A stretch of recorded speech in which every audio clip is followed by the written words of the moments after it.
Anda butuh duit? Do it now. Sobat duit. Pernahkah Anda bertanya-tanya, mengapa orang Cina, yang dikenal sebagai komunitas paling disiplin dalam menabung, justru jarang menyimpan uang mereka di bank? Padahal, bank dianggap sebagai tempat paling aman untuk menyimpan uang, bukan? Tunggu dulu.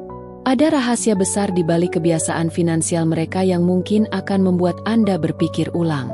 Dalam video ini, kita akan mengungkap 10 alasan mengapa orang Cina lebih memilih alternatif lain dibandingkan menabung di bank. Percayalah, alasan terakhir benar-benar akan mengejutkan Anda. Jadi, pastikan tonton sampai akhir, karena informasi ini bisa mengubah cara Anda memandang tabungan selamanya. Poin 1. Suku bunga rendah. Uang diam sama dengan rugi. Mari kita bahas soal suku bunga. Tahukah Anda, suku bunga tabungan di bank seringkali sangat rendah, bahkan tidak mampu mengimbangi inflasi? Bayangkan, Anda menabung 10 juta rupiah, tapi setelah setahun, nilai uang itu justru berkurang karena harga barang naik. Orang Cina yang sangat menghargai pertumbuhan kekayaan melihat ini sebagai kerugian besar.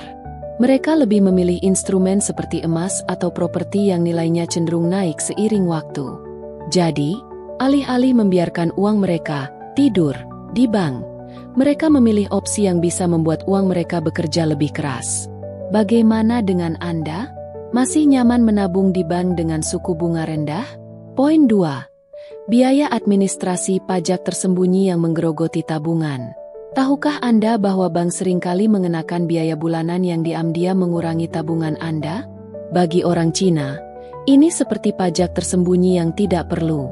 Mereka sangat menghargai setiap rupiah, dan biaya ini dianggap sebagai pemborosan. Bayangkan, Anda menabung 1 juta rupiah, tapi setiap bulan dipotong 10.000 rupiah untuk biaya administrasi. Dalam setahun, Anda sudah kehilangan 120.000 rupiah tanpa alasan yang jelas. Tidak heran mereka lebih memilih opsi investasi yang tidak membebani dengan biaya tambahan, sehingga keuntungan bisa dimaksimalkan. Apakah Anda juga merasa terganggu dengan biaya-biaya ini? Poin 3. Keterbatasan fleksibilitas uang sendiri, tapi banyak aturan. Beberapa rekening tabungan memiliki batasan penarikan atau saldo minimum. Bagi orang Cina, ini seperti membelenggu kebebasan finansial mereka. Mereka ingin bisa mengakses uang mereka kapan saja tanpa harus khawatir dengan aturan bank. Bayangkan, Anda butuh uang darurat, tapi ternyata ada batasan penarikan.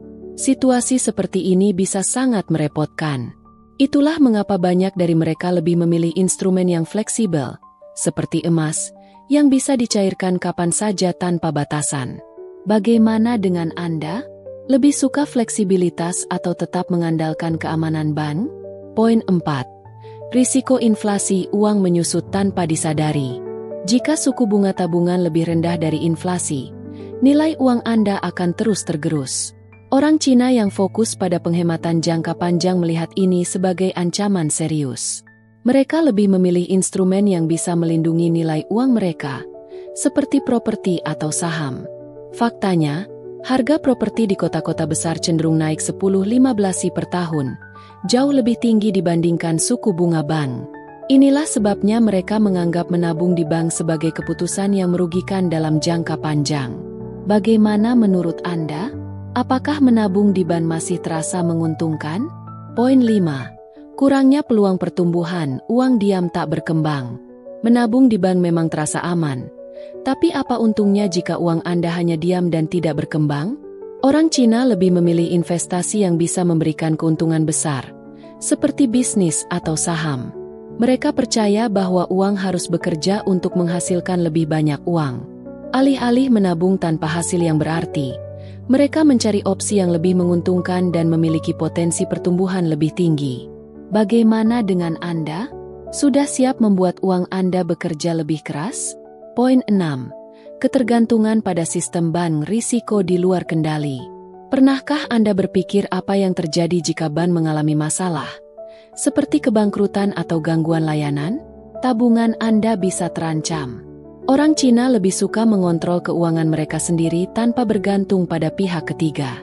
Mereka lebih percaya pada aset fisik seperti emas, yang tidak bergantung pada sistem perbankan. Dengan begitu, mereka merasa lebih aman dan memiliki kendali penuh atas kekayaan mereka. Bagaimana dengan Anda? Apakah lebih nyaman menggantungkan keuangan pada bank atau mengendalikannya sendiri? Poin 7. Biaya tambahan uang habis di jalan. Selain biaya administrasi, bank juga mengenakan berbagai biaya lain, seperti penarikan ATM atau transfer antar bank. Bagi orang Cina yang sangat detail dalam mengelola keuangan, ini adalah pemborosan yang tidak perlu. Menurut data, biaya tambahan ini bisa mencapai ratusan ribu rupiah per tahun. Bagi mereka, uang ini seharusnya bisa dihemat atau diinvestasikan untuk hal yang lebih produktif. Itulah mengapa mereka lebih memilih opsi yang tidak membebani dengan biaya-biaya tersembunyi. Bagaimana dengan Anda? Apakah biaya-biaya ini juga mengganggu Anda? Poin 8. Kurangnya transparansi, banyak aturan yang tidak jelas. Sering merasa bingung dengan aturan tabungan di bank? Anda tidak sendirian. Informasi tentang produk tabungan dan biaya yang dikenakan seringkali tidak dijelaskan secara transparan. Orang Cina lebih memilih instrumen finansial yang mudah dipahami dan tidak dipenuhi dengan aturan tersembunyi, seperti emas atau properti. Mereka percaya bahwa kejelasan informasi adalah kunci dalam pengambilan keputusan finansial yang cerdas. Bagaimana dengan Anda? Lebih suka transparansi atau siap menghadapi aturan yang rumit? Poin 9. Risiko keamanan digital, ancaman di era modern. Semakin canggih layanan perbankan digital, semakin tinggi pula risiko penipuan dan peretasan. Orang Cina yang sangat berhati-hati dengan keuangan mereka memilih untuk meminimalkan risiko ini dengan menyimpan uang dalam bentuk aset fisik. Dengan begitu, mereka bisa merasa lebih aman dan terhindar dari potensi kehilangan uang akibat kejahatan siber. Bagaimana dengan Anda? Apakah Anda juga khawatir dengan keamanan digital? Poin 10. Tidak cocok untuk tujuan jangka panjang. Mau kaya? Cari cara lain. Tabungan di bank mungkin terasa aman, tapi apakah benar-benar efektif untuk mencapai tujuan jangka panjang? Dengan suku bunga yang rendah, menabung di bank justru kurang ideal untuk rencana besar, seperti membeli rumah atau membiayai pendidikan anak. Orang Cina lebih memilih investasi yang bisa memberikan hasil lebih besar dalam jangka panjang, seperti emas, properti, atau saham. Mereka percaya bahwa menabung di bank hanya cocok untuk kebutuhan jangka pendek, bukan untuk membangun kekayaan. Bagaimana dengan Anda? Apakah masih nyaman menabung di bank? Atau siap beralih ke opsi yang lebih menguntungkan? Kesimpulan, apakah menabung di bank masih menguntungkan? Setelah menyimak 10 alasan mengapa orang Cina menghindari menabung di bank, kita bisa melihat bahwa mereka memiliki strategi finansial yang kuat. Bagi mereka, bank bukanlah solusi terbaik untuk mencapai kebebasan finansial jangka panjang. Mereka lebih memilih emas, properti, atau saham, instrumen yang lebih menguntungkan, fleksibel, dan tahan terhadap inflasi. Ini membuktikan bahwa orang Cina tidak hanya fokus pada keamanan, tetapi juga pada pertumbuhan dan kendali penuh atas kekayaan mereka. Nah, Sobat Duit, bagaimana dengan Anda? Apakah masih ingin menabung di bank setelah mengetahui semua kerugiannya? Atau mulai mempertimbangkan opsi lain yang lebih cerdas? Ingat, mengelola keuangan adalah tentang membuat keputusan terbaik untuk masa depan Anda. Jadi, jangan ragu untuk mengeksplorasi berbagai pilihan investasi yang lebih menguntungkan. Jangan lupa like, share, dan subscribe untuk konten menarik lainnya.